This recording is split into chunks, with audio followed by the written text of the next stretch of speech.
On December 20th, my phone buzzed while I was standing at my kitchen counter, separating eggs for my annual pound cake. The message was from my daughter-in-law, Brittany. "We're not celebrating Christmas with you this year. We don't need you." I stared at it long enough for my hands to go still. Not because I didn't believe she could say it, because I could hear her voice as I read it. Bright, smug, certain I'd do what I always did. Apologize for existing, offer money, and beg for another chance to be tolerated. I'm Diane Mercer. I'm 72, and for 7 straight Christmases, I'd been the one who made the holiday happen for my son Kyle and his wife. The flights, the groceries, the gifts, the last-minute emergencies. The mom, "We're short again." The mom, "Can you cover it just this once?" And the part that made my stomach twist? Every year, they acted like my help was some cute little tradition, like I enjoyed being treated as a holiday cash machine. I took a breath, smiled like I was talking to a cashier, and typed back one word: "Cool." Then I added the second line, the one that made Brittany stop breathing for a second. "Then tomorrow's signing is canceled, and my attorney is freezing every account you've been using." I hit send and set my phone face down. Before I tell you what happened next, I want to ask you something. Where are you watching this from right now? Drop your city or country in the comments, and what time is it where you are? I'm curious how far these stories travel. While you're down there, hit that like button if you've ever felt used by someone who was supposed to love you. And if you want to hear how this played out, make sure you subscribe, because this story gets wild. Now, back to what Brittany didn't know. She didn't know what I'd already set in motion, and she definitely didn't know what would happen 24 hours later. Let me explain what tomorrow's signing meant. My husband, Frank, passed away 6 years ago. We weren't rich in the way people imagine rich. We were steady, careful. Frank owned a small commercial roofing company in Phoenix, and I handled the books. When he died, I sold the business and rolled the proceeds into boring investments, a few rentals, and the home I live in now in Scottsdale, a home worth about $1.1 million. I also had a trust set up, not because I'm fancy, because after you watch one friend's kids tear her apart over a will, you stop being sentimental about paperwork. A year ago, my son Kyle started pushing me to simplify things. He said it with that careful voice adult children use when they're trying to sound mature while steering you exactly where they want you. "Mom, estate planning is stressful. Brittany found this great attorney. It's just paperwork. We should put Kyle on the title, make it easier later." I didn't want to. My gut didn't want to. But Kyle had that old look, half pleading, half irritated, like I was being difficult for making him wait. So I agreed to meet with my attorney, Mr. Harlan, on December 21st. I wasn't even signing over my house. I was signing a document that would let Kyle assist with some administrative tasks if I was ever hospitalized. Boring, limited, safe, or so I thought. Because 3 weeks earlier, I'd noticed something off. Not in their tone, not in their manners. Brittany has never been warm, so I can't say her behavior suddenly changed. I noticed it in the money. I keep a spreadsheet for my rentals. I check everything. Frank trained me to watch every dime, and I saw charges on a card I barely used anymore. A boutique in Dallas, a spa package, a catered tasting, a deposit labeled event services. At first, I assumed it was fraud. Then I remembered I'd given Kyle access to one card months ago when he said their bank app was down and he needed to pay for groceries for the week. I called him casually. No accusations, just, "Hey, did you use my card for something? I'm seeing charges I don't recognize." He didn't hesitate. "Yeah, Mom. Brittany put a few things on it. She was going to tell you. It's for Christmas." I waited for the punchline. There wasn't one. "What things?" I asked. "Decor, some gifts, and a deposit," he said, already defensive. "We're doing a bigger Christmas this year, remember? For the family. It's not a big deal. A bigger Christmas. That's what they called it when Brittany wanted to impress people who didn't care about her.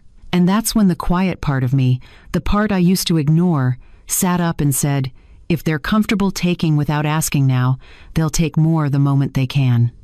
So I did something I hadn't done in years. I didn't confront them. I watched. I asked my bank for a full list of authorized users and access points. I asked my attorney what documents Kyle had requested. I installed 2 small cameras outside my front door, and I scheduled a private meeting with Mr. Harlan without telling my son. In that meeting, Mr. Harlan looked me dead in the eye and said, "Diane, I'm going to be blunt. Someone has been trying to position themselves to control your finances." Then he slid a printed email across the desk. It was from the great attorney Brittany had recommended. It included an attachment titled Guardianship Evaluation Checklist. I didn't need a dramatic soundtrack to understand what that meant. They weren't trying to help me. They were preparing to take over. And now, on December 20th, Brittany had just gifted me the perfect excuse to cut the cord without apology. The first sign she'd read my second line came 10 seconds later. My phone started ringing. Brittany, then Kyle, then Brittany again. I let it ring. I went back to my eggs. I poured flour. I turned the mixer on and let the noise fill my kitchen like armor. When I finally picked up, I didn't say hello. Brittany didn't either. "What do you mean you're freezing accounts?" she demanded. Her voice wasn't angry yet. It was startled, like someone who just stepped off a curb and realized the car actually wasn't stopping. "I mean exactly what I wrote," I said calmly. "You told me you don't need me, so you won't be using my money." Kyle jumped in, voice tight. "Mom, Brittany didn't mean it like that. She texted it," I said. "It's hard to misinterpret text." Brittany made a small laugh, the kind of laugh that tries to turn consequences into a joke. "Okay, Diane, relax. We're just doing Christmas our way. You always make it about you." I held the phone away from my ear for a second and looked at it like it had grown teeth. "Interesting," I said, "because I wasn't the one who wrote, 'We don't need you.'" Kyle tried again. "Mom, we just wanted something simpler, less stress." "Then you'll love what I've done," I replied. "I've simplified everything. Starting now." Brittany's voice sharpened. "You can't do that. We've already paid deposits." "With my card," I said. Silence. Kyle exhaled like I'd slapped him in public. "Mom, come on, it was going to be a surprise." "A surprise would be flowers," I said. This was theft. Then Brittany snapped, "You're being dramatic. Nobody stole anything. Kyle has permission." "Kyle had permission to buy groceries," I said. "Not to fund your social plans." Kyle's voice softened, dangerously soft. "Mom, are you feeling okay? Because this isn't like you." There it was, not concern. The setup. I smiled. "I'm feeling fantastic, and I'm especially glad you asked because my attorney will be thrilled to hear you're already planting that story." Kyle went quiet. Brittany didn't. "You're punishing us because you didn't get invited," she hissed. "No," I said. "I'm protecting myself because you invited yourself to my money." Then I ended the call. That night, I slept better than I had in weeks. Not because it felt good, because it felt clear. At 7 in the morning on December 21st, I woke up to 17 missed calls. I didn't return a single one. Instead, I made coffee, sat at my kitchen table, and opened the file I'd been building for 3 weeks. Bank statements, credit card records, text message screenshots, receipts from Christmases past that I'd kept because Frank always told me the same thing. Paper doesn't lie, people do. And as I flipped through them, I realized something that should have been obvious years ago. Christmas hadn't been a holiday in my family for a long time. It had been a transaction, and I'd been too afraid of losing my son to admit I was being used. Let me take you back so you understand how it started.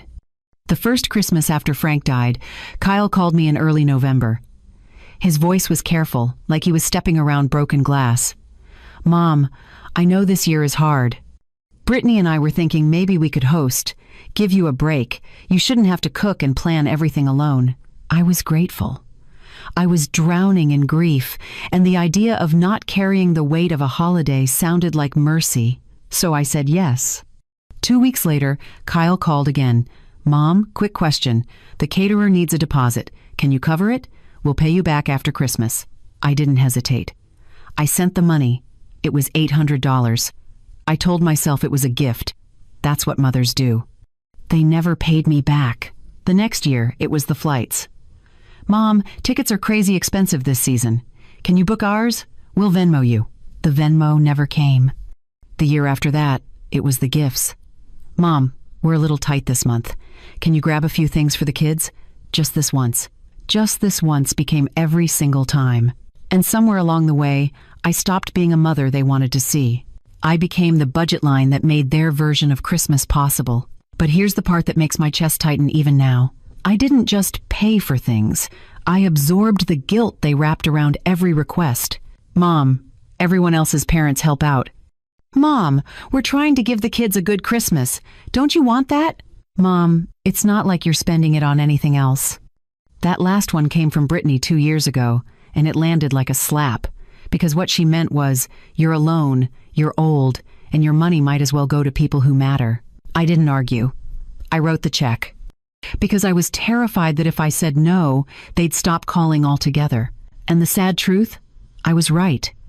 The moment I started asking questions about the charges this year, the tone shifted. Kyle got defensive, Brittany got cold, and suddenly, I wasn't a generous mother. I was controlling, paranoid, difficult. When I first noticed the charges 3 weeks ago, I told myself maybe I was overreacting. Maybe Brittany really was planning something nice. Maybe I was being unfair. So I tested it. I didn't accuse. I didn't demand answers.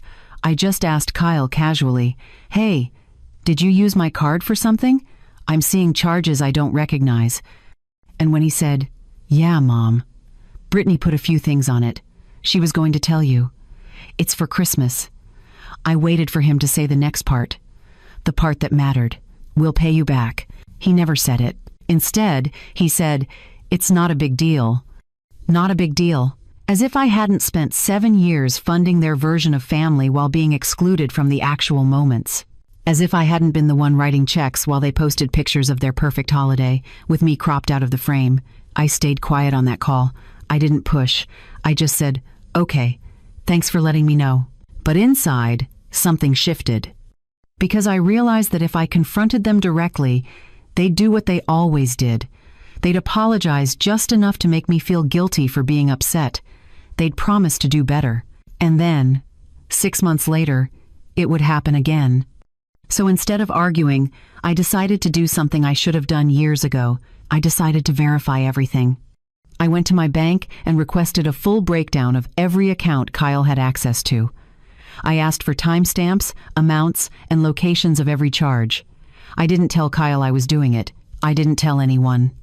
I also pulled up old bank statements going back 3 years. I wanted to see the pattern in black and white, and when I laid them out on my dining room table, the picture was clear. Every November, the charges started.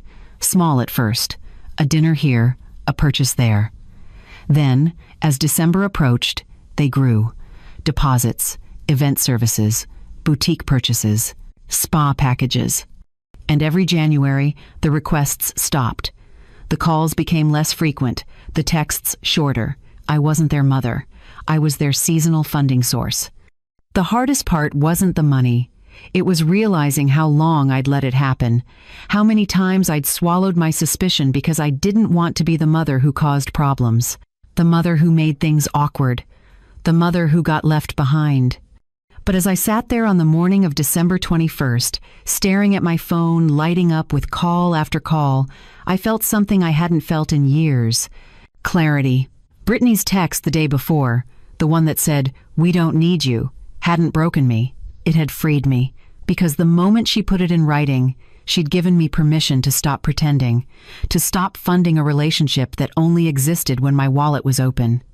And now, with my attorney's words echoing in my head, someone has been trying to position themselves to control your finances.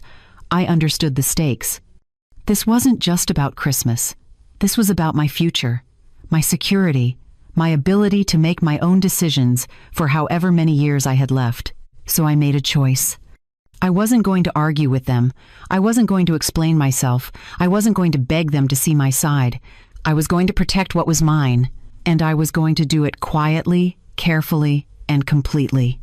Because if there's one thing Frank taught me, it's this. When someone shows you who they are, believe them the first time. Brittany had shown me, and I'd finally started believing. The meeting with Mr. Harlan had happened 4 days before Brittany sent that text. I hadn't told Kyle I was going. I hadn't mentioned it to anyone. I just drove to the office on a gray Tuesday afternoon, walked past the reception desk, and sat down across from the man who'd handled Frank's estate 6 years ago. Mr. Harlan is in his mid-60s, with the kind of steady voice that makes you feel like the room just got quieter. He's never been the type to sugarcoat things, which is exactly why Frank trusted him. When I called to schedule the meeting, I kept it vague. I just said I wanted to review some documents before the signing Kyle had been pushing for. Mr. Harlan didn't ask questions. He just said, "Come in, let's talk." I brought everything with me.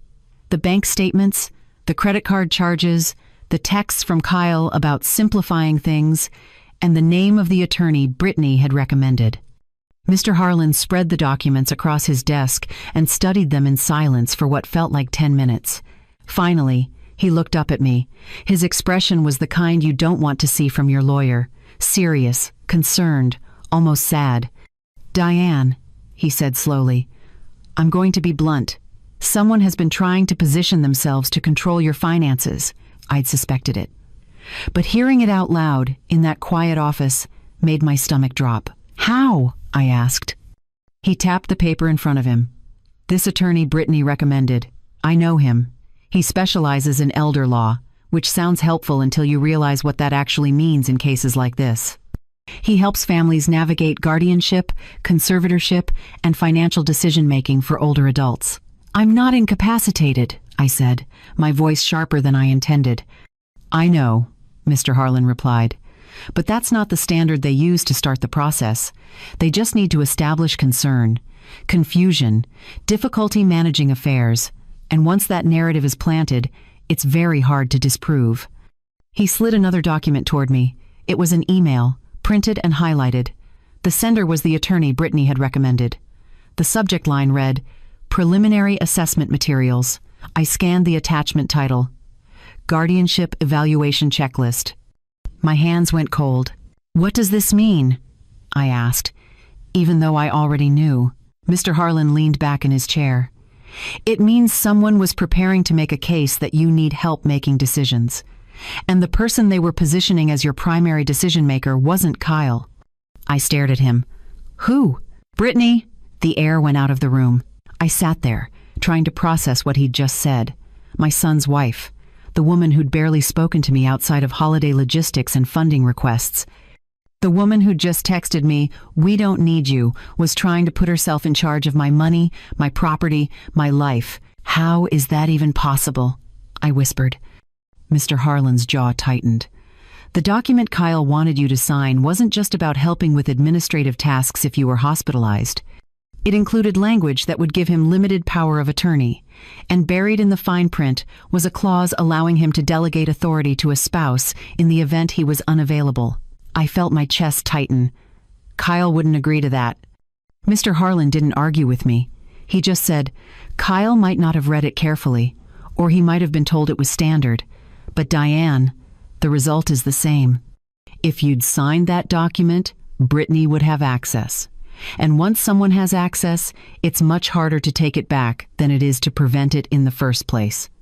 I thought about all the little moments over the past year. The way Brittany always steered the conversation when Kyle and I talked about my finances. The way she'd insisted on the new attorney. The way she'd started talking about me like I was fragile, forgetful, overwhelmed. It hadn't been concern. It had been set up. "What happens if I don't sign?" I asked. "Then nothing changes," Mr. Harlan said. "Your trust remains as it is. Your accounts remain under your control. And if Kyle or Brittany tries to escalate, we have documentation showing you were clear-headed, organized, and fully capable of managing your own affairs." I nodded slowly. "And if I'd already signed?" Mr. Harlan's silence said everything. I looked down at my hands. They were shaking, not from fear, from anger, because I'd raised Kyle to be better than this.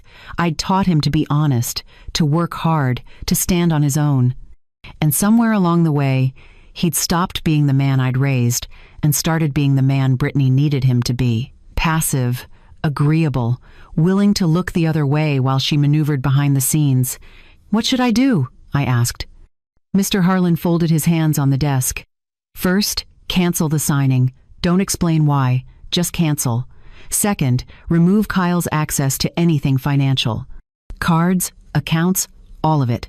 Third, document everything. Every text, every call, every request. And fourth, if they escalate, don't engage. Call me. They're going to be furious, I said. Good, Mr. Harlan replied. Fury is what happens when someone realizes they can't control you anymore. I left his office that day with a folder full of documents and a plan I hadn't fully admitted to myself yet. I was going to take back everything I'd let slip away. My money, my boundaries, my ability to say no without guilt. And I was going to do it before they had a chance to stop me. That night, I sat at my kitchen table and wrote down exactly what I needed to do. The bank, the cards, the accounts, the security questions, the access points. I made a list of every place Kyle's name appeared, every authorization I'd granted because I trusted him, every permission I'd given because I didn't want to seem difficult. And I realized something that made my throat tighten. I hadn't been protecting myself. I'd been protecting his feelings, and in doing so, I'd made myself vulnerable to someone who didn't care about me at all. Brittany didn't see me as a person. She saw me as a resource, and Kyle had let her. That was the part that hurt the most. Not Brittany's cruelty, but Kyle's silence. Because a son who truly cared wouldn't have let it get this far. He would have stopped her the first time she suggested taking control. He would have protected me instead of enabling her. But he hadn't. And now I had to protect myself.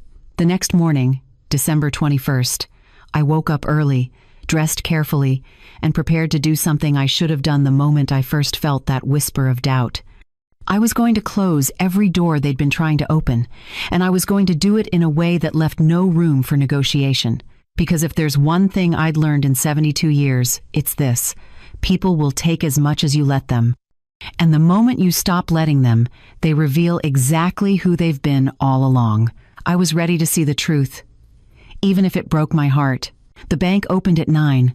I was there at 8:55, waiting in my car with Mr. Harlan on speakerphone. "You ready?" he asked. I looked at the folder on my passenger seat. Inside was everything I needed. My identification, account numbers, a list of every card Kyle had access to, and a printed copy of the email Mr. Harlan had shown me about the guardianship checklist.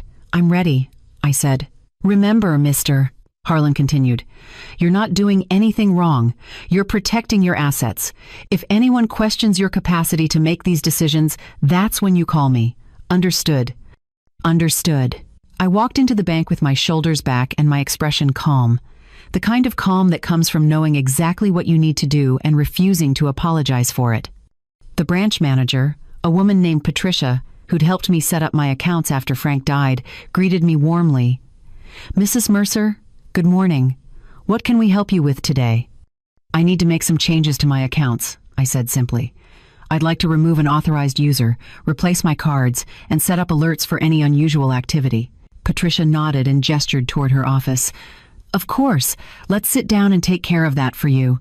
For the next 40 minutes, we went through everything methodically. Kyle's name came off every account. His access was revoked. His ability to view balances, make transfers, or authorize charges disappeared with a few keystrokes. Patricia ordered new cards for me with different numbers. She set up text alerts so I'd be notified immediately if anyone tried to use my information. She added extra security questions that only I would know the answers to. And then she did something I hadn't thought to ask for. "Mrs. Mercer," she said carefully, "given what you've told me, I'd also recommend placing a credit freeze and a fraud alert. It prevents anyone from opening new accounts or lines of credit in your name without your direct in-person approval." I stared at her. "Can they do that? Open accounts in my name?" Patricia's expression softened. "It happens more often than you'd think, especially in family situations. This way, if anyone tries, the request gets flagged and sent to you for verification." "Do it," I said. By the time I left the bank, Kyle couldn't access a single dollar of my money. Not through cards, not through transfers, not through any loophole I hadn't considered. It felt like locking a door I should have secured years ago. My next stop was the hardware store. I picked up extra batteries for my doorbell cameras and a small fireproof safe for my important documents. Then I drove home, checked the camera angles, and made sure every entry point to my house was covered. I wasn't being paranoid. I was being prepared. At 11:30, my phone rang. Kyle. I let it ring 3 times before I answered. Hello, Mom. His voice was tight, controlled. What did you do? I protected myself, I said calmly. The bank just called me, he said. They said my access was removed. Why would you do that without talking to me first? I almost laughed. Kyle, when did you talk to me before you spent $4,000 on my card? Silence. That's different, he said finally. You gave me access. I gave you access for groceries, I replied. Not for boutique shopping and event deposits. And certainly not to fund a Christmas I'm apparently not invited to. His tone shifted, softer now. The voice he used when he wanted something. Mom, come on, don't be like this. Brittany was just upset. She didn't mean what she said. She texted it, I said. In writing. And you didn't correct her. You didn't defend me. You just let her say I wasn't needed. She was emotional, Kyle tried. The holidays are stressful. Then she should be relieved, I said. Because now she doesn't have to stress about my involvement. Or my money. Mom, please, we can talk about this. We are talking about it, I said. And I'm telling you the same thing Brittany told me. You don't need me, so you won't be using me. I ended the call before he could respond. 10 minutes later, my phone rang again. This time it was Brittany. I answered on the second ring. Yes? What the hell did you do? Her voice wasn't soft. It wasn't careful. It was the voice she'd been hiding behind fake smiles for 7 years. I took your advice, I said. You told me you don't need me, so I made sure you couldn't use me. You can't just cut us off, she snapped. We have bills, we have commitments. That sounds like a you problem, I replied. Brittany's voice went cold. You're going to regret this.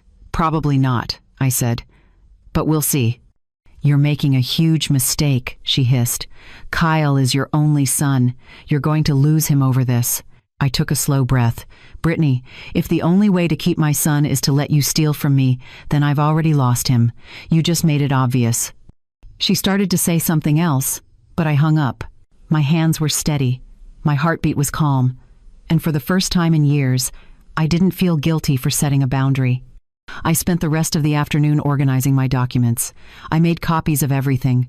The bank statements showing the unauthorized charges, the text messages, the email about the guardianship checklist, the timeline of every request, every guilt trip, every moment I'd been treated like an obligation instead of a person. I labeled each folder clearly and stored them in the fireproof safe. If this escalated, I wanted evidence that couldn't be argued away or reframed as confusion. At 3:15, my phone buzzed again. Another call from Kyle. I didn't answer. Then a text. Mom, please, can we just talk in person? I typed back one sentence. You said you don't need me. That includes my time. I didn't hear from them again for the rest of the afternoon. By 5 o'clock, I was sitting in my living room with a cup of tea, feeling something I hadn't felt in months. Peace, not happiness, not satisfaction. Just the quiet, steady peace that comes from knowing you've stopped letting people hurt you. And then, at 5:43, my phone lit up with a notification from my doorbell camera. Motion detected at front door. I opened the app and felt my stomach tighten. Kyle was standing on my porch. Brittany was beside him, arms crossed, expression hard. And behind them, slightly to the left, was a man in a suit holding a folder. I didn't recognize him. But I recognized the look on his face. Professional. Detached. The kind of look that comes from people who get paid to make uncomfortable conversations sound reasonable.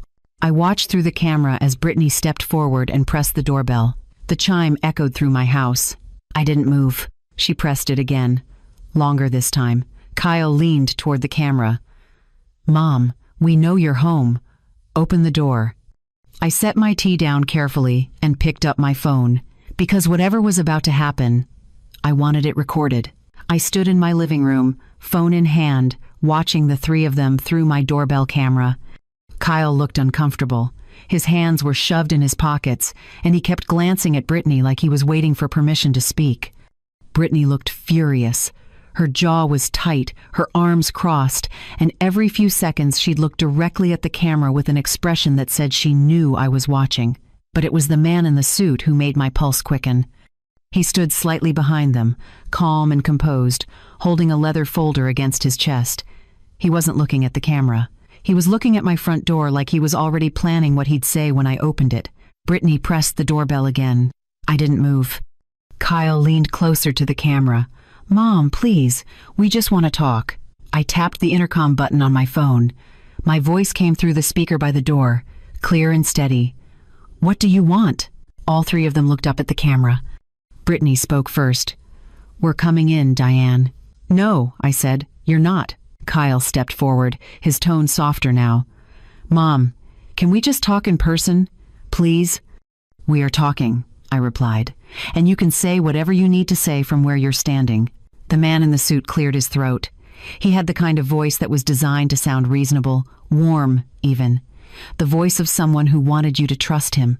"Mrs. Mercer," he said, tilting his head slightly toward the camera. "My name is Richard Calloway. I'm an attorney. Your son and daughter-in-law asked me to come by because they're concerned about some recent decisions you've made."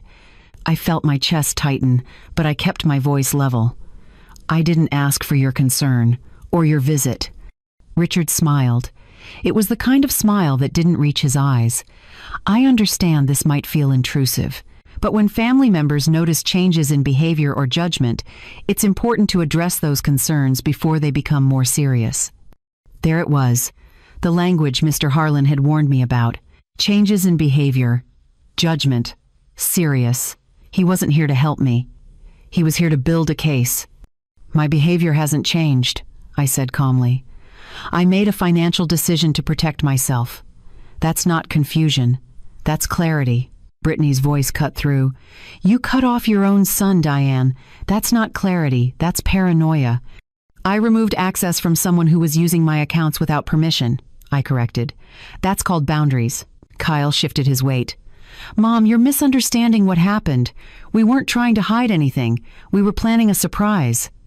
"A $4,000 surprise," I said, "that I wasn't invited to." Richard raised a hand gently, like he was calming a child.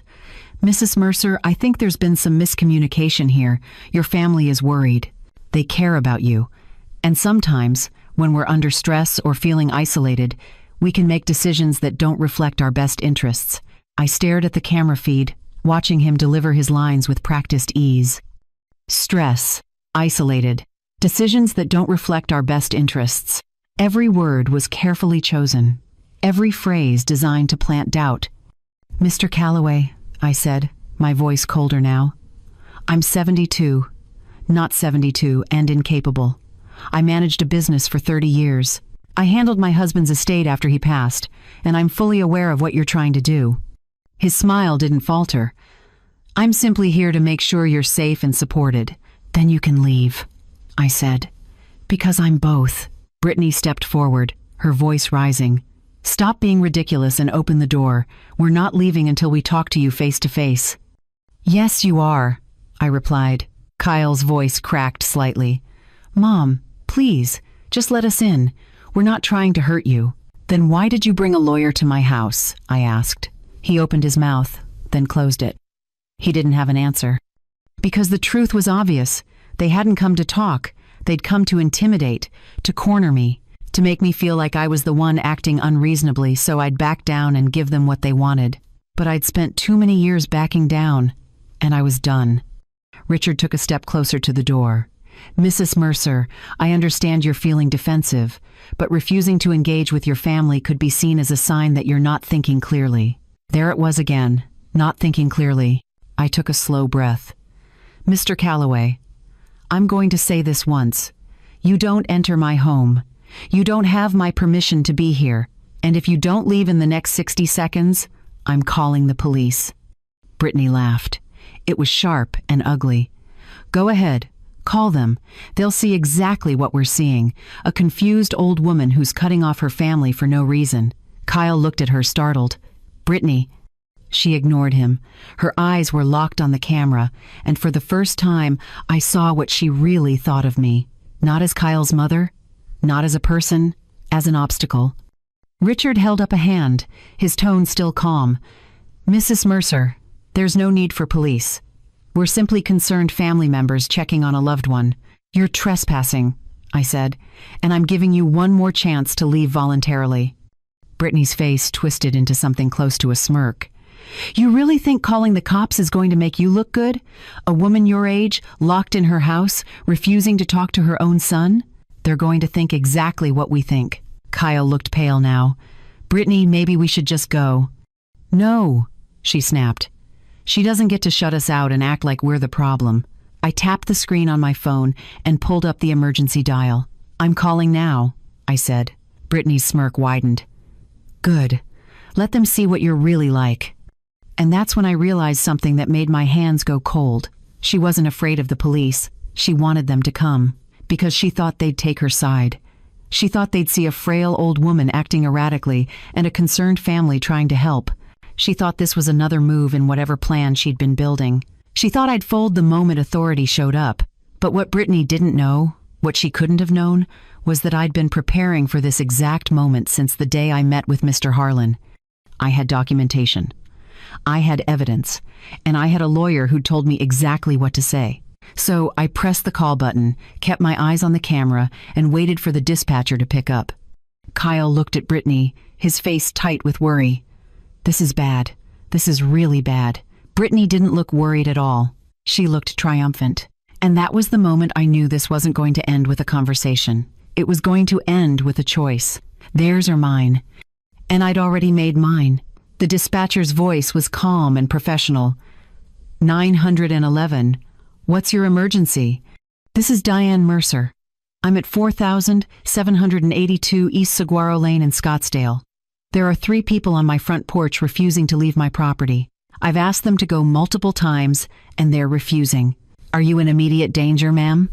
"I'm inside my home. They're outside. But one of them is an attorney, and they're using language that feels threatening.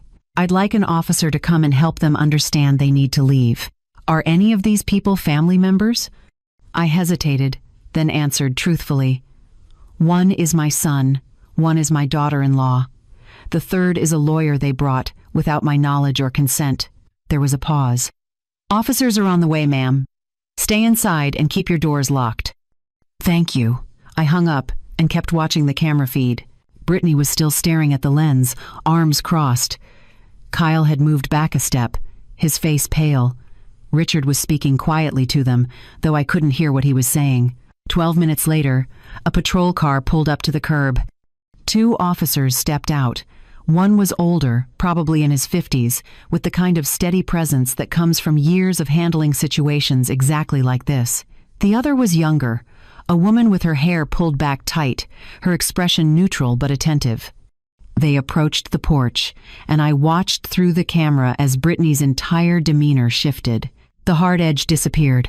Her arms uncrossed, her face softened into something that looked like worry. She was performing. The older officer spoke first. "Good evening. We got a call about a disturbance. Can someone tell me what's going on here?" Brittany stepped forward immediately, her voice trembling just enough to sound genuine. "Officer, thank goodness you're here. We're so worried about her." She pointed at my front door like I was some dangerous presence lurking inside. "This is my mother-in-law," Brittany continued, her tone dripping with concern. "She's been acting really strange lately, erratic." She cut off all contact with us, froze our access to accounts we've been helping her manage, and now she's locked herself inside and won't even talk to us. Kyle nodded, his voice quieter. "We're just trying to make sure she's okay. We brought an attorney because we're concerned about her ability to make sound decisions right now." Richard, the lawyer, stepped forward with a calm, measured tone. "Officers, I'm Richard Calloway. I specialize in elder law. The family contacted me because they've noticed some troubling changes: paranoia, isolation, financial decisions that don't make sense. We're here to check on Mrs. Mercer's well-being." The older officer looked at the door, then back at them. "Has Mrs. Mercer expressed that she wants you to leave?" Brittany's eyes flickered. "Just for a second. She's not thinking clearly. That's the whole point." "That's not what I asked," the officer said. Before anyone could answer, I pressed the intercom button. "Officers, this is Diane Mercer. I'm the homeowner. I'm inside, and I'm safe. I did not invite these people to my property. I've asked them to leave multiple times, and they've refused." The older officer stepped closer to the door. "Mrs. Mercer, can you come to the door so we can speak with you in person?"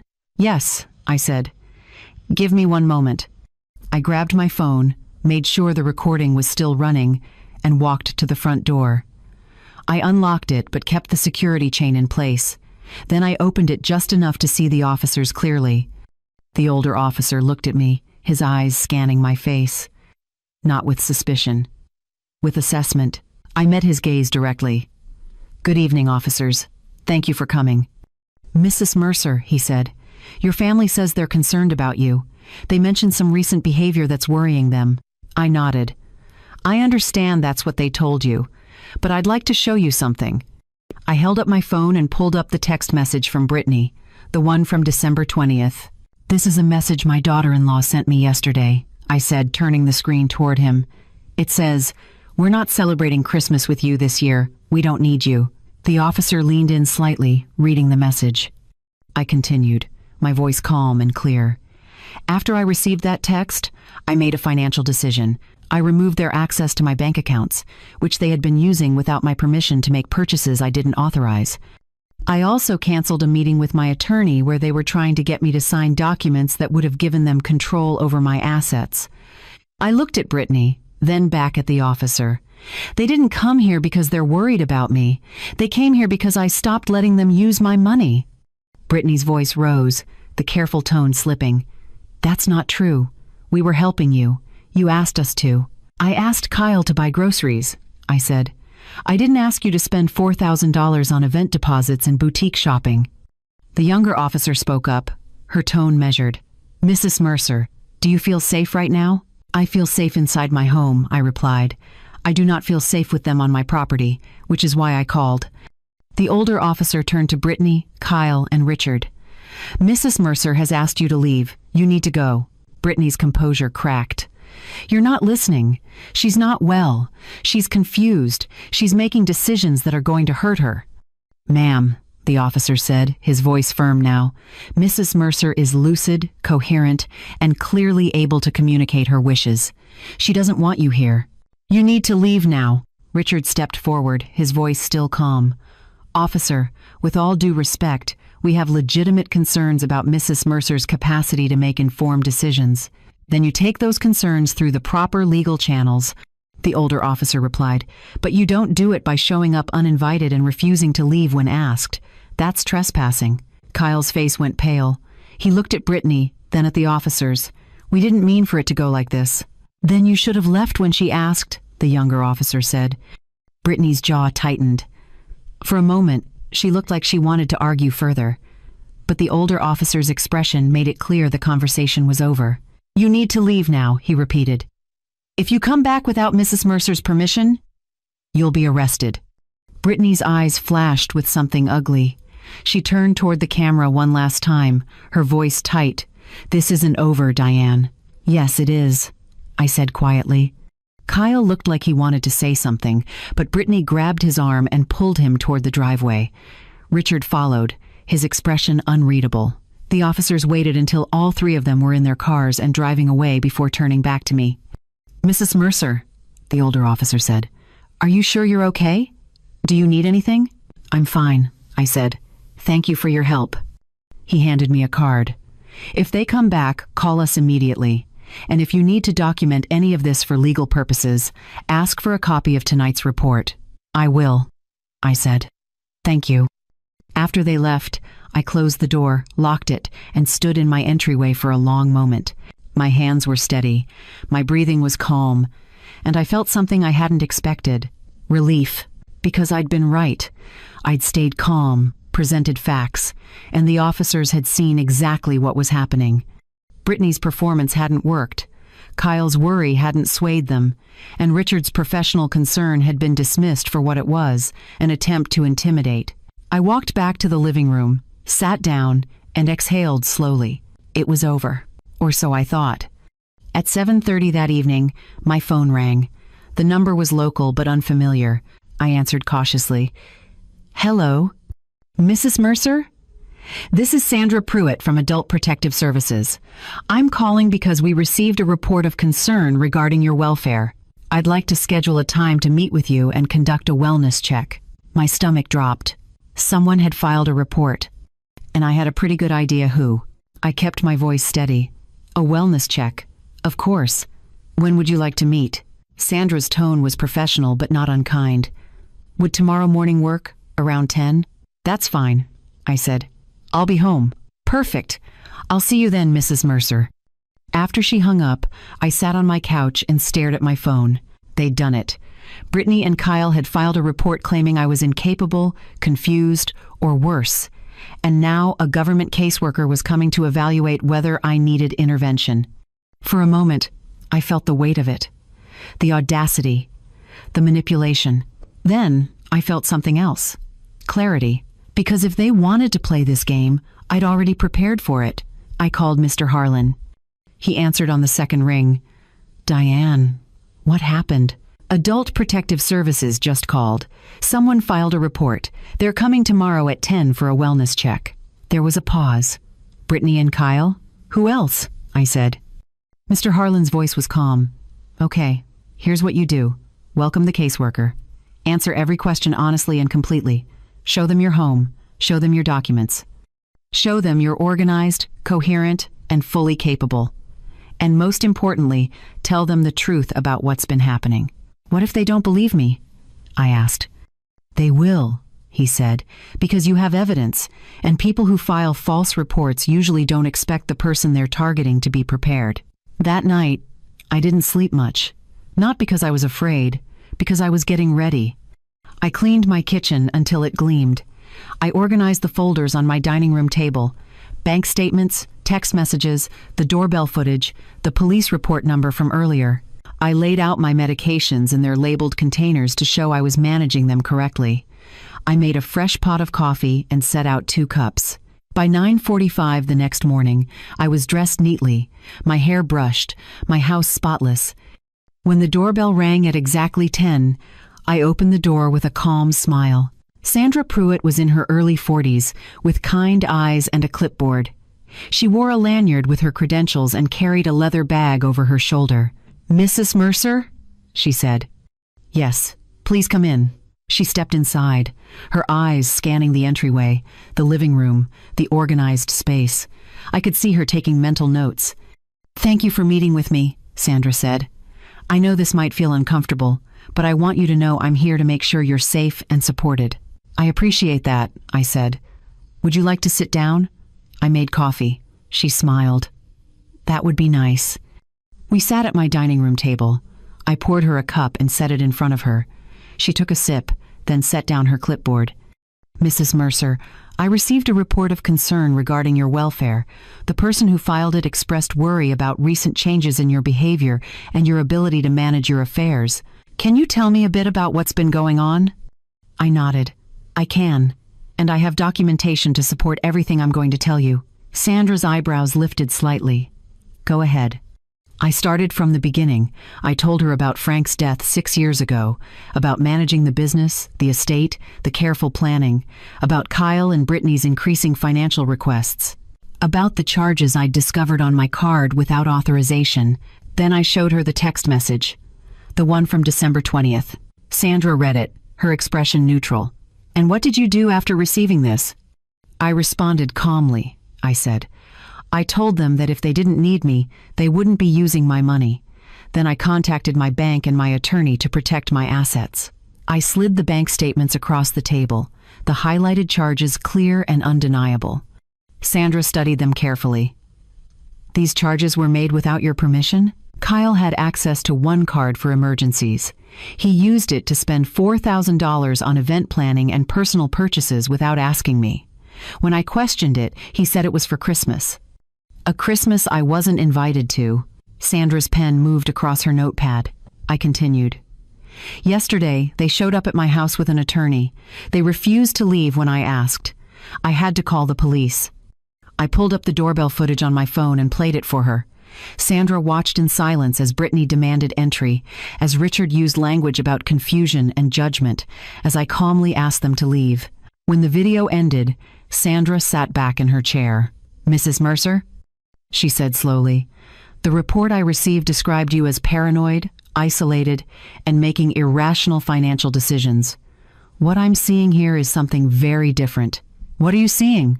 I asked. Someone trying to protect themselves from financial exploitation, she said. I felt my chest tighten with relief. Sandra leaned forward. Can I ask you a few standard questions, just to complete my assessment? Of course. She asked me about my daily routine, my medications, my ability to manage my finances, my social connections, my physical health. I answered every question clearly, referencing my calendar, my medication organizer, my bank app, my weekly lunch group with friends from my widow's support circle. Sandra made notes, nodding occasionally. Finally, she set down her pen. Mrs. Mercer, I want to be very clear with you. Based on what I've seen today, you are fully capable of managing your own affairs. Your home is well maintained. You're organized, articulate, and coherent. And the documentation you've provided indicates that the concerns raised in the report were not accurate. I exhaled slowly. So what happens now? I'm going to close this case as unfounded, Sandra said. But I'm also going to note in my report that there are indicators of attempted financial exploitation and intimidation. If you feel unsafe, or if they escalate, you have options. She pulled a brochure from her bag and handed it to me. This has information about protective orders, legal resources, and financial abuse hotlines. You've already involved your attorney, which is good. But if anything else happens, document it and call us. Thank you, I said quietly. Sandra's expression softened. Mrs. Mercer, I see this more often than you'd think. Adult children who believe they're entitled to their parents' assets. Family members who confuse concern with control. You did the right thing by setting boundaries. After she left, I sat at my dining room table and stared at the folders in front of me. Brittany had tried to paint me as incompetent. She'd filed a report hoping a caseworker would show up, see a confused old woman, and recommend intervention. Instead, the caseworker had seen exactly what was happening, and now there was an official record that I was being targeted, not failing. I called Mr. Harlan and told him everything. Perfect, he said. Keep that report number. If we need to file for a restraining order, this strengthens your case significantly. Do you think they'll try again? I asked. Probably not, he said, because now they know you're prepared, and people like Brittany don't like fair fights. That evening, I made myself dinner, poured a glass of wine, and sat by the window watching the sun set over the desert. My phone buzzed at 8:15. Kyle. I almost didn't answer, but something in me wanted to hear his voice, wanted to know if he understood yet what he'd been part of. Hello, I said. His voice was tight, strained. Mom, we need to talk. About what? I asked. There was a long pause. Then, quietly, almost desperately, he said, We're in trouble. I didn't say anything. The caseworker, Kyle continued, his words coming faster now. She didn't see what Brittany thought she'd see, and now there's a report that says we were trying to exploit you. I took a sip of wine. Were you? No, he said quickly. I mean, I don't know. Mom, Brittany said it was just precautions. She said we were protecting you. From what? I asked. He didn't answer. Kyle, I said softly, you brought a lawyer to my house. You filed a false report with a government agency. You let your wife text me that I wasn't needed, then showed up demanding access to my home and my money. What did you think was going to happen? His voice cracked. I thought you'd understand. I thought you'd see we were trying to help. Help yourselves, I corrected. Silence. Mom, please, he whispered. We have bills. We have deposits due. We're going to lose everything. And there it was. The real reason for the call. Not apology. Not accountability. Panic. Because the money had stopped, and now the consequences were coming due. I set my wine glass down and looked out at the darkening sky. Kyle, I said quietly, what bills, what deposits? He didn't answer right away. I could hear him breathing on the other end, the kind of breathing that comes when you're trying to decide how much truth to tell. The house, he said finally, we're behind, and there's a deposit for a venue, for a party Brittany planned, and the credit cards, Mom, we're maxed out. I closed my eyes. When were you planning to tell me this? I wasn't, he admitted. Brittany said we'd figure it out. She said once the signing happened, we'd have access to enough to cover everything and get back on track. Once the signing happened. The signing that would have given them control. The signing that was supposed to happen on December 21st. The signing I'd canceled the moment Brittany sent that text. So you weren't trying to help me, I said. You were trying to help yourselves to my money. It's not like that, Kyle said, but his voice had no strength behind it. Then what is it like? I asked. Because from where I'm standing, it looks like you and Brittany spent money you didn't have, counting on me to bail you out. And when I said no, you tried to force me. He was quiet for a long moment. When he spoke again, his voice was small. We thought you'd understand. You always help. I helped when you needed groceries, I said. I helped when you had an emergency. But Kyle, $4,000 in unauthorized charges isn't an emergency. It's theft. And planning to take control of my finances through legal documents isn't help. It's exploitation. Mom, please, he said, and I could hear the desperation now. We just need enough to get through this. Just enough to cover what's due. Then we'll figure out the rest. I felt a familiar pull in my chest, the pull I'd felt 100 times before, the instinct to smooth things over, to write the check, to make the problem go away so my son wouldn't suffer. But then I remembered something. Kyle wasn't suffering because I said no. He was suffering because he'd made choices that depended on my inability to say no. Kyle, I said, my voice steady. Adults solve problems without stealing. Silence. I didn't steal, he said weakly. You took money without asking. You brought a lawyer to my door to intimidate me. You filed a false report to make me look incompetent. What do you call that? He didn't answer. Here's what's going to happen, I continued. You and Brittany are going to figure out your bills on your own. You're going to talk to the bank about your house. You're going to cancel whatever party you can't afford.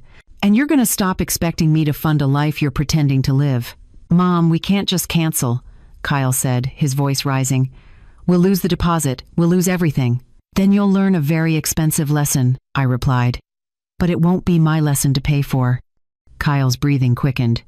You're really going to let us lose our house? Over this? I'm not letting you lose anything, I said. You made choices. Now you live with them. You don't understand, he said, and now there was anger creeping into his voice.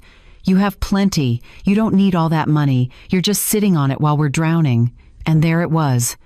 The real belief underneath everything. That because I had money, it was somehow theirs.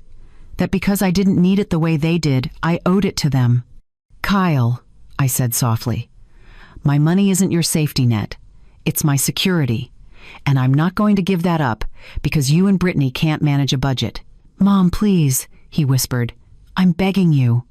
I felt my throat tighten, but I didn't let my voice waver. The answer is no. He hung up without another word. I sat there in the silence, my phone still in my hand, and felt the weight of what I'd just done. I'd said no, firmly, finally, without apology, and it hurt. Not because I regretted it, but because it meant acknowledging that my son had become someone I didn't recognize, someone who saw me as a resource, not a person. The next morning, I called Mr. Harlan. I need to take the next step, I said. What happened? He asked. I told him about Kyle's call, about the bills, the deposits, the admission that they'd been counting on my money all along. Mr. Harlan was quiet for a moment.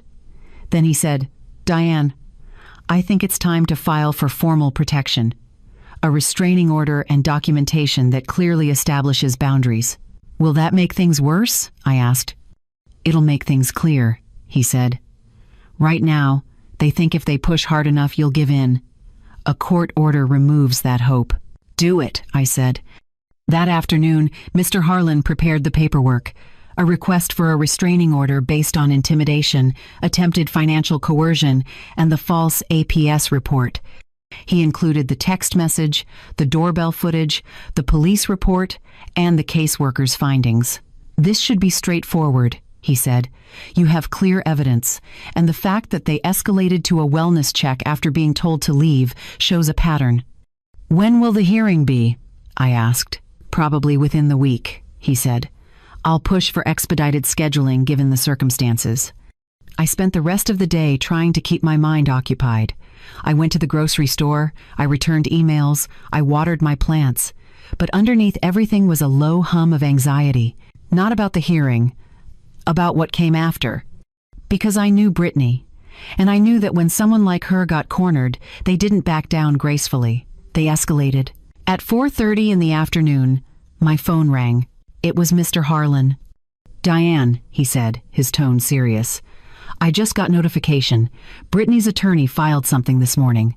My stomach dropped. "Filed what?" "A petition for emergency guardianship," he said. "They're claiming you're a danger to yourself due to diminished capacity and recent erratic behavior." I felt the room tilt. "They're trying to take control," Mr. Harlan continued. "Before you can get a restraining order, they're trying to have you declared incompetent." I sat down slowly, my hands shaking. "Can they do that?" "They can file," he said, "but they won't win. Not with the evidence we have. The APS report alone contradicts their claims. But Diane, this means we're going to court, and it's going to be public." I took a slow breath. "When?" "Hearing is set for December 23rd, 2 days before Christmas." I closed my eyes. Brittany wasn't backing down. She was doubling down.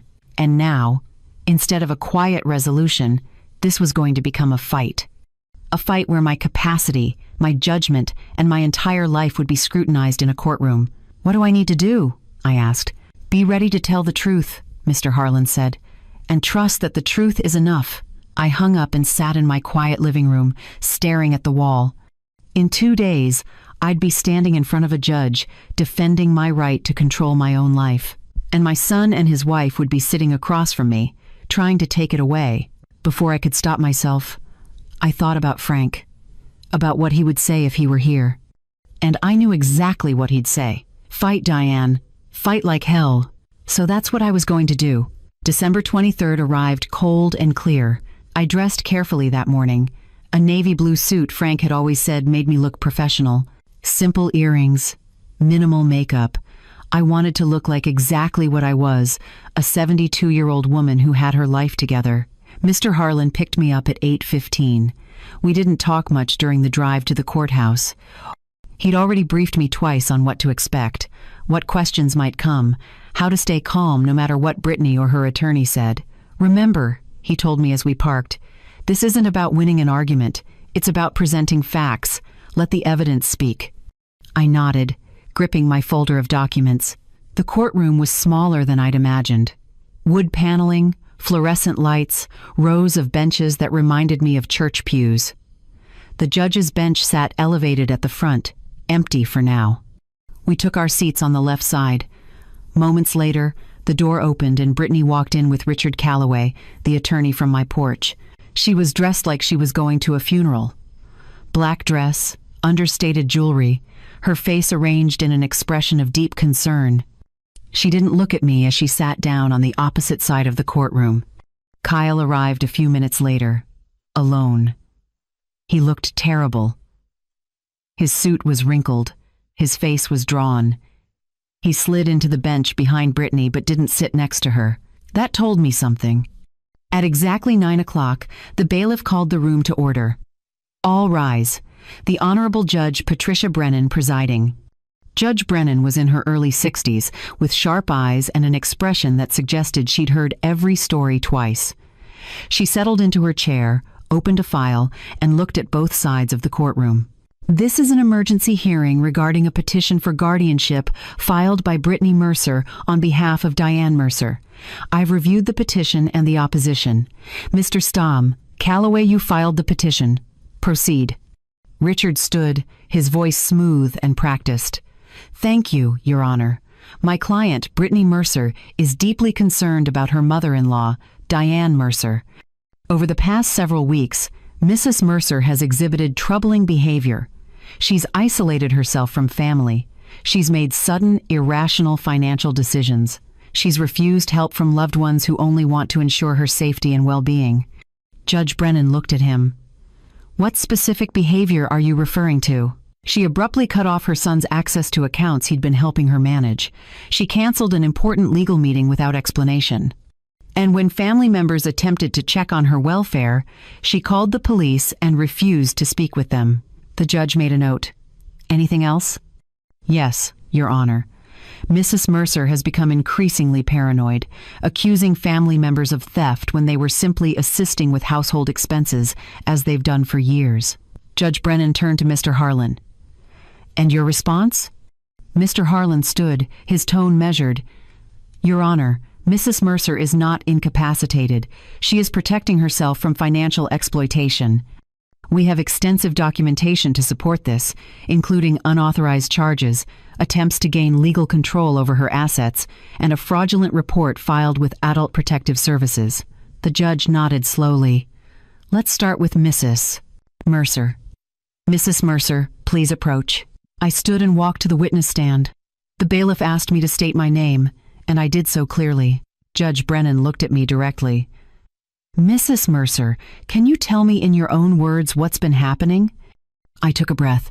Your Honor, on December 20th, my daughter-in-law sent me a text message. It said, "We're not celebrating Christmas with you this year. We don't need you." After I received that message, I made a decision to remove her and my son's access to my financial accounts because they'd been using my credit card without permission. What kind of charges? The judge asked. Over $4,000, boutique purchases, spa packages, event deposits. I'd given my son access to one card for emergencies, but they used it for personal expenses without asking me. Judge Brennan's pen moved across her notepad. And the legal meeting you canceled?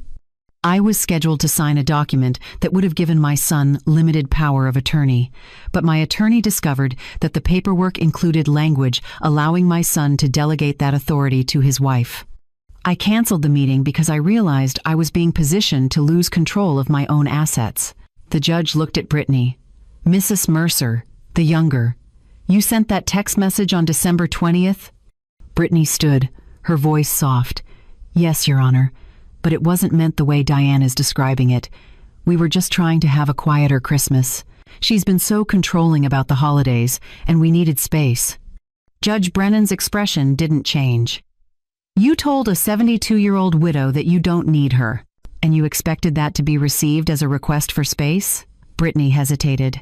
It came out wrong. I was emotional. Were you emotional when you filed a report with Adult Protective Services claiming she was incapacitated? The judge asked. Brittany's face tightened. We were concerned. She was acting irrationally.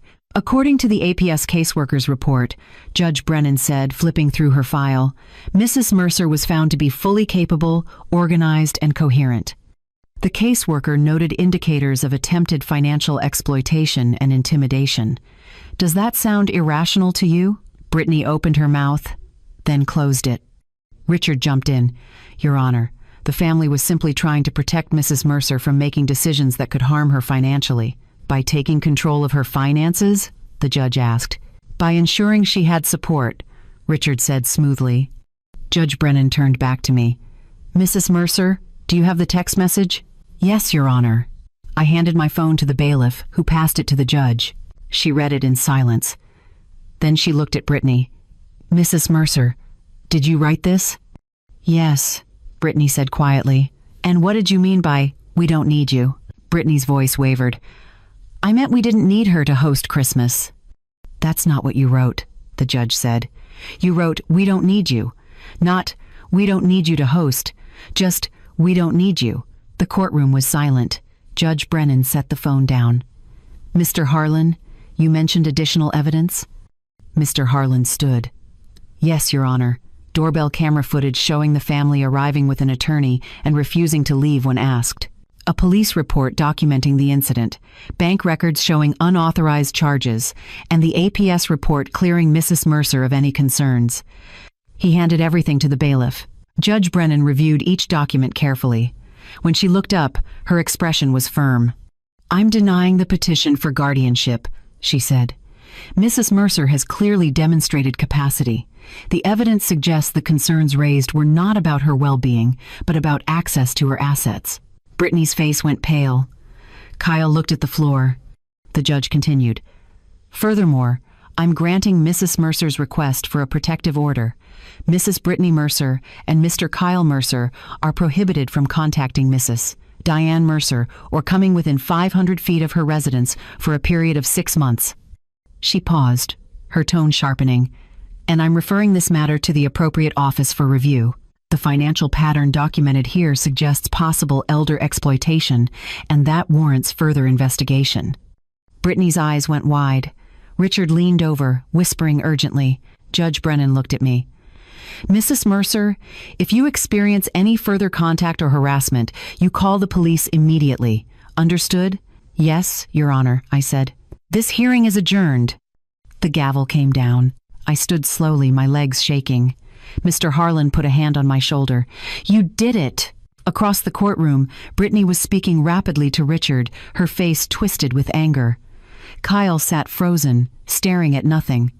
As I walked toward the exit, Kyle looked up. Our eyes met for just a moment. He looked devastated, but I couldn't carry that for him anymore. I walked out of the courtroom into the cold December air and felt something I hadn't felt in years. Free. Mr. Harlan drove me home from the courthouse in silence. Not because there was nothing to say, but because sometimes silence is the only thing that fits. When we pulled into my driveway, he turned to me. How are you feeling? I thought about it. Tired, relieved, sad. He nodded. That's normal.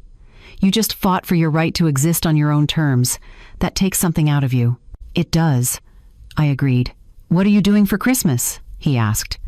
I looked at my house, quiet and still in the afternoon light. I don't know yet. He smiled gently. Figure it out. You deserve a good one. After he left, I sat in my living room and stared at the small tree in the corner. I'd put it up weeks ago, back when I still thought I'd be spending Christmas with Kyle and Brittany.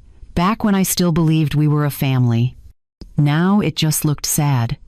A prop for a holiday that wasn't going to happen the way I'd imagined. But then I thought about something Sandra, the APS caseworker, had said. You've already involved your attorney, which is good. But if anything else happens, document it and call us. She hadn't said when, she'd said if. Because she knew, just like I knew now, that I had a choice. I could spend Christmas alone, grieving what I'd lost, or I could build something new. I picked up my phone and scrolled through my contacts. My finger hovered over a name. Janet, my neighbor from 2 doors down. We'd waved to each other for years, exchanged pleasantries about the weather, but never really connected beyond that. I typed a message before I could talk myself out of it. Hi Janet, this is Diane from down the street. I know this is last minute, but I'm hosting a small Christmas gathering tomorrow and wondered if you'd like to join me. No pressure, just thought I'd ask. I hit send and immediately felt foolish. But 30 seconds later, my phone buzzed. Diane, I'd love to. I was dreading spending it alone. What time? I smiled. Noon. Casual. Just bring yourself. Next, I texted Margaret from my widows group. We'd met at a support meeting 2 years ago and had stayed in loose touch, meeting for lunch every few months. Margaret, are you doing anything for Christmas? I'm having a few people over if you'd like to come. Her response came quickly. I'd be honored. Thank you for thinking of me. I looked around my living room and realized something. This was going to be better. Not because I was trying to prove something, but because these were people who showed up for me without conditions. People who didn't see me as a wallet with legs. I spent the rest of the evening preparing. I pulled out Frank's old recipes. I made a shopping list. I set the table with mismatched plates that suddenly felt more honest than the matching set I used to use for Kyle and Brittany. And for the first time in weeks, I felt something close to excitement. Christmas Eve arrived quietly. I woke up early, baked rolls, prepped vegetables, and let the house fill with the smell of food that wasn't meant to impress anyone, just to nourish. At 3 p.m, I stood in my kitchen and realized I was humming. An old song Frank used to sing while he cooked. Something about silver bells and city sidewalks. I stopped, startled by my own voice. Then I kept going. Because grief and joy aren't opposites. They're neighbors, and sometimes they show up at the same time. That night, I sat by the window with a cup of tea and thought about Kyle. Not the man who'd stood in the courtroom looking defeated, but the boy I'd raised, the one who used to help Frank with the roofing jobs on weekends, who'd come home covered in tar and grinning, the one who'd called me every Sunday during his first year of college just to tell me about his classes, I mourned that boy, because somewhere along the way, he'd disappeared. And the man who'd replaced him had chosen comfort over character. He'd chosen Brittany's approval over doing what was right. And that wasn't my fault. It was his choice. I felt my throat tighten, but I didn't cry. I just sat there, holding the weight of it, letting myself feel the loss without letting it consume me. At 11:45, my phone buzzed. A message from Brittany. "You destroyed our family. I hope you're happy." I stared at the words, feeling the familiar pull to defend myself, to explain, to argue, but I didn't. Instead, I typed one sentence. "No. I stopped financing your pretending."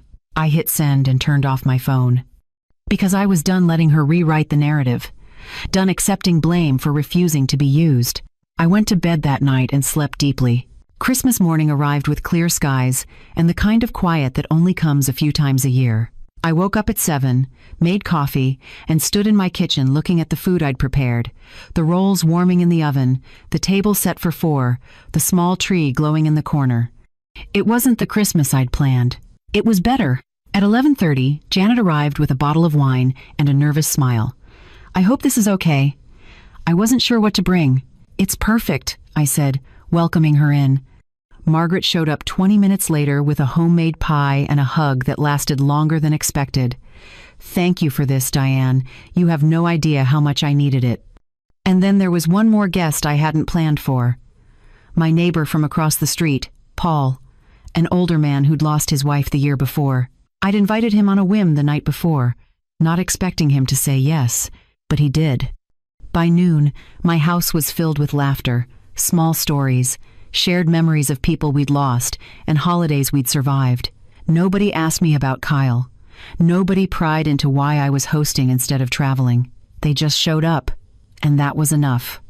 At one point, Margaret raised her glass. To Diane, for reminding us that family isn't always blood. Sometimes it's the people who choose to show up. We clinked glasses, and I felt something crack open in my chest. Not sadness. Relief.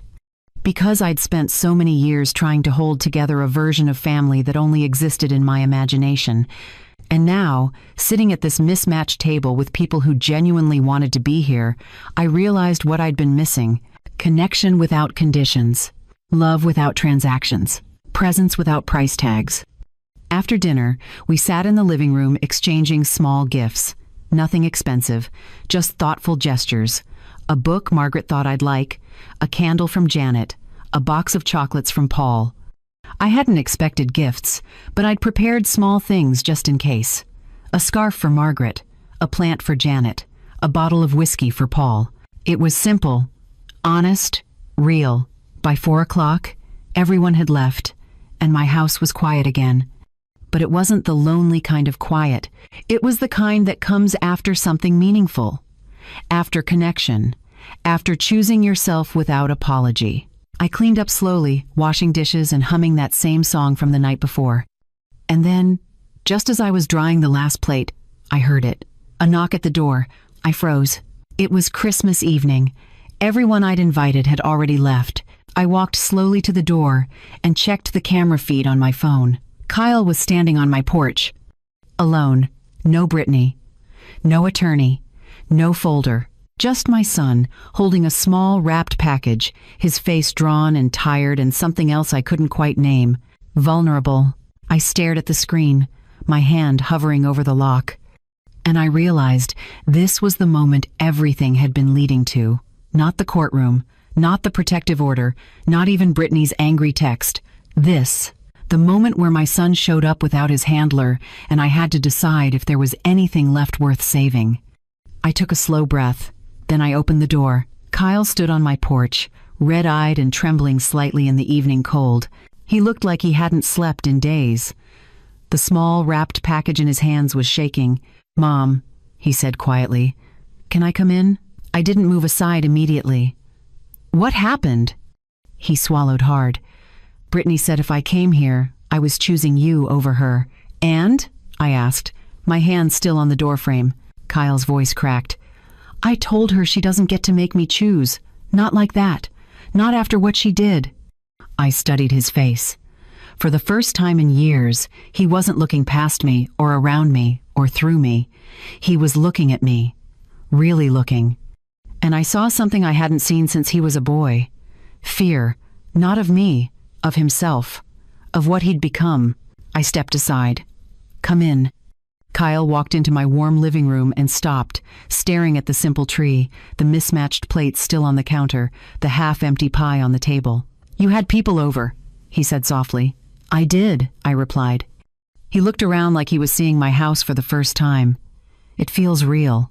"It is," I said. He handed me the small package. His hands were shaking worse now. "I brought you something." I unwrapped it carefully. Inside was a framed photograph. Frank and me, years ago, standing on a beach in San Diego. We were laughing, his arm around my shoulders, the ocean behind us. I hadn't seen this photo in years. I'd forgotten it existed. "Where did you get this?" I whispered. "I found it in some old boxes at my place," Kyle said. "From when Dad died and we were sorting through stuff. I kept it because it reminded me of who you were, who we were, before everything got so complicated." I set the frame down carefully, my throat tight. Kyle's voice broke. "Mom, I'm sorry." I didn't let him rush past it. "Sorry for what?" He flinched like I'd struck him, but he didn't look away. "For letting her talk to you like that?" he said. "For letting her use your card. For showing up at your house with that lawyer. For acting like you were the problem when you were just trying to protect yourself." He took a shaky breath. "For treating you like you'd always be there no matter what we did." That was the one that landed. I felt my chest tighten, but I kept my face calm. "Keep going." Kyle's eyes filled. "For not standing up for you. For letting Brittany file that APS report. For not stopping her when she wanted to file for guardianship. For letting it get so bad that you had to go to court to protect yourself from your own son." His voice dropped to a whisper. "And for making you feel like you weren't needed when the truth is, you were holding everything together and I was too weak to admit it." I nodded slowly. "Do you know why her text didn't break me?" Kyle looked up, waiting. "Because the moment she said we don't need you, she told the truth." I said. "Not about me, about her. She doesn't need a mother-in-law, she needs access, and you let her believe those were the same thing." Kyle's face crumpled. "I know." We stood there in silence for a long moment. "What happens now?" I asked. Kyle wiped his eyes. "Brittany's furious. She said I betrayed her by coming here. She said if I don't leave right now and go home, she's done." "And what did you say?" I asked. "I said I needed to do this," Kyle replied. "I needed to look you in the eye and tell you I was wrong. And if she can't understand that, then maybe we have bigger problems than I've been willing to admit." I searched his face. "Do you love her?" He hesitated. "I don't know anymore. I thought I did. But I think I've been so busy trying to keep her happy that I forgot what love is supposed to feel like." "What's it supposed to feel like?" I asked. Kyle's voice was barely audible. "Safe. Not like walking on eggshells, not like every decision has to go through her first, not like I'm constantly one mistake away from being punished." I felt something shift in my chest. Not forgiveness. Not yet, but understanding. "Kyle," I said gently, "I can't fix your marriage, and I can't make your choices for you. But I can tell you this, if you want me in your life again, it's going to look different." "How?" he asked. "You don't get access to my finances. Ever again. You don't get to make decisions about my health or my property. And you don't get to bring Brittany back into my life unless she admits what she did and means it." Kyle nodded. "I understand." "Do you?" I asked. "Because accountability isn't just apologizing. It's changing. And if you go home tonight and let her talk you into believing I'm the villain again, we're done." "I won't," he said. "I promise." I wanted to believe him. But I'd heard promises before. "Time will tell," I said. We sat down on the couch, and for the first time in years, we talked. Really talked. Not about money or logistics or holiday plans. About Frank. About grief. About the ways we'd both failed each other. It wasn't perfect. It wasn't healed. But it was honest. And maybe that was enough for now. Before Kyle left, he stopped at the door. "Mom, I don't know if I can fix this. With Brittany. With us. But I want you to know something." "What?" I asked. "You were right," he said, "about all of it, and I'm sorry it took losing you to figure that out." After he left, I stood in my quiet house and looked at the photograph he'd given me. Frank's smile, my laugh, the ocean stretching out behind us. We'd built something good, Frank and I, something solid, and I'd almost let someone take it apart piece by piece because I was afraid of being alone. But I wasn't alone. I was free. And there's a difference. Brittany had tried to teach me I wasn't necessary, that I could be discarded the moment I stopped being useful. Instead, she taught me something far more valuable. I was the foundation, the steady ground everything else was built on. And the moment I stepped away, everything she'd constructed on my patience, my money, my silence came crashing down under its own weight. So yes, when she texted, "We don't need you," I smiled, because she didn't know what I'd planned. And by the time she realized, it was already done. I hope you found this story meaningful. If it resonated with you, or if you've ever had to set boundaries with people who were supposed to love you, drop a comment and let me know. Share this video with someone who needs to hear it, and don't forget to subscribe because we have more stories of strength, dignity, and women who refuse to be diminished. Thank you for being here. And remember, saying no to being used isn't cruelty. It's self-respect.